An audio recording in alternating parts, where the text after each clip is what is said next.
Good morning. आज 31 दिसंबर की एक खूबसूरत दोपहर को 2022 को आप लोग का बहुत बहुत स्वागत है। और अभी मैं आपके लिए अपनी एक नई कहानी लेके आई हूँ जिसका नाम है लुका छिपी। आप इसको पढ़िए, सुनिए और प्रकृति को बहुत पास से महसूस करिए। मेरी कहानी का नाम है लुका छिपी। दिन भर मेरी और सूरज की लुका छिपी चलती। कभी मैं सूरज के पीछे भागती, कभी सूरज मेरे पीछे। सुबह 10 बजे आंगन में खिली धूप धीरे धीरे मंदिम होकर बरामदे में ठहर सी जाती। सोफे के इस कोने से उस कोने। पेड़ों के पीछे से झांकता सूरज कभी खिलखिलाता और कभी बादलों के पीछे छुपकर मुझे चिढ़ाता। लादे हुए शॉल, मोजे, स्वेटर धीरे धीरे उतरते जाते और मैं थोड़ी देर बाद ही गहरे कपड़ों में आ जाती। अरे मैडम, आज तुमको अपना सिंहासन बदल कर अंदर बैठना पड़ेगा, मेरे पति ने कहा।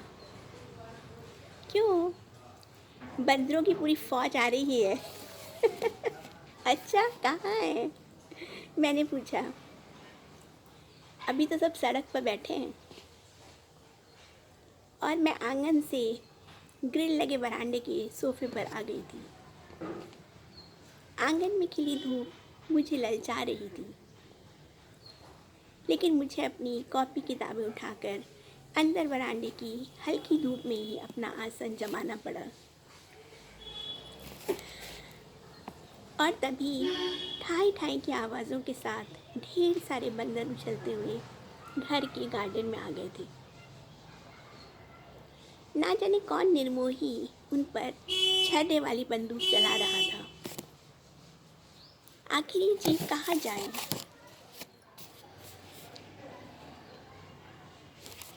मुझे सुबह ही पढ़ा हुआ आचार्य रामचंद्र शुक्ल का लेख याद आया, जिसमें उन्होंने कहा था कि अपने इन जीवों के प्राकृतिक आवास वनों को हमने काट डाला, और जब ये हमारे जीवन में आते हैं, हमारे घर के आसपास आते हैं, तो हम सोचते हैं ये क्यों हमें तंग कर रहे हैं।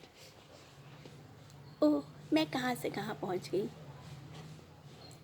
बंदरों का वो झुंड गार्डन में उछल कूद कर रहा था।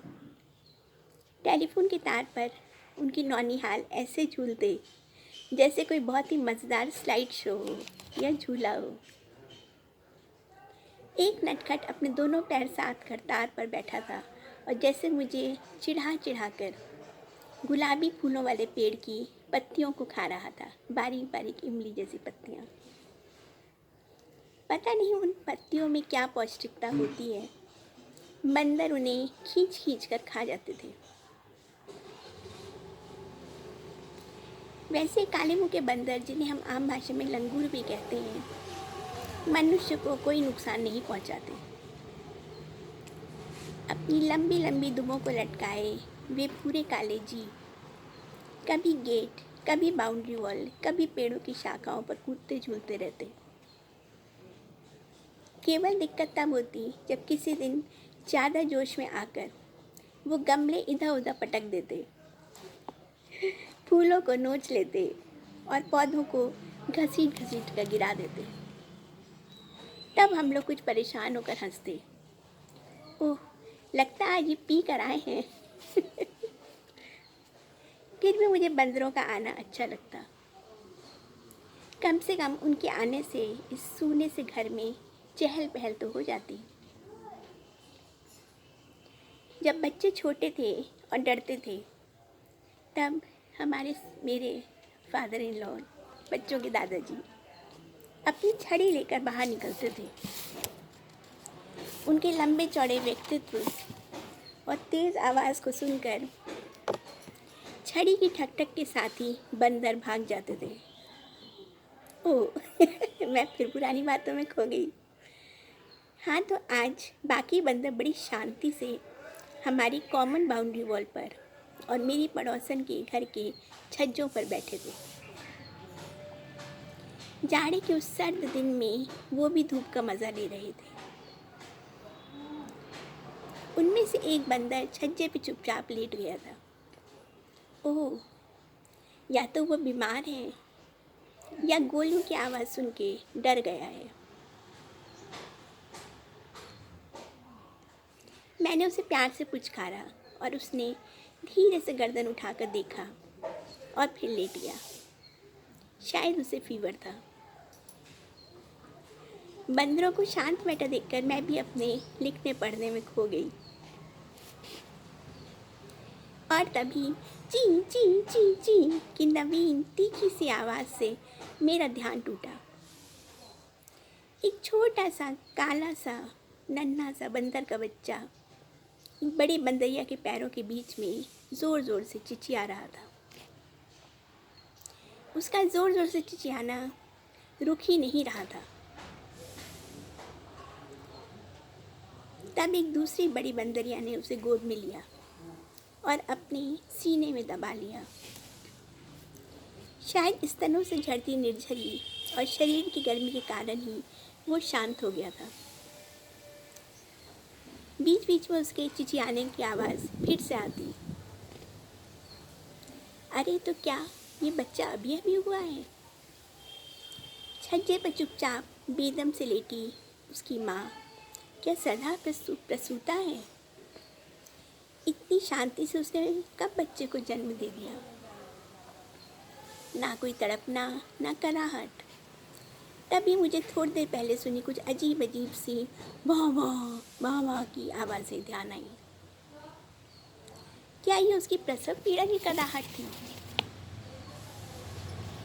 वो नन्हा अभी भी कभी कभी घबरा कर चिचियाता था, जैसे नया पैदा हुआ बच्चा करता है, रोता है। उसका बड़ा भाई एक बार कौतूहलवश उसे छू कर भी देख गया था। उसके बाद कम से कम 2 घंटे वो बंदर एकदम शांति से बैठे रहे, जैसे किसी सदमे में हो या अपना अस्तित्व वो इस निर्मोही दुनिया से छुपाना चाहते हो। क्या मालूम वो बंदूक वाला फिर कहीं ना आ धमके। उन्हें पता था इस घर में वो पूरी तरह से सुरक्षित हैं और बच्चे और उसकी माँ को कोई नहीं सताएगा। प्रकृति का कैसा सुंदर नज़ारा। ना डॉक्टर, ना नर्स, ना लेबर रूम, ना ऑपरेशन थिएटर, और एक नया जीव घर के छज्जे में इस दुनिया में आ गया था। वो शांति से लेटी नव प्रसूता माँ मुझे अभी भी याद आ रही है। प्रसव पीड़ा में वो भी तो वैसे ही तड़पती होगी जैसे कोई गरीब नारी।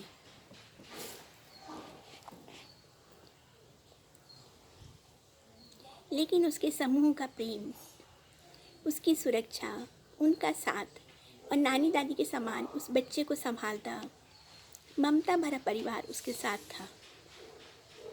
तभी तो वो निढाल लेकिन निश्चिंत होकर धूप में सो रही थी। मैं उठकर अंदर आ गई थी। ना जाने कब तक वो बंदर बैठे रहे होंगे।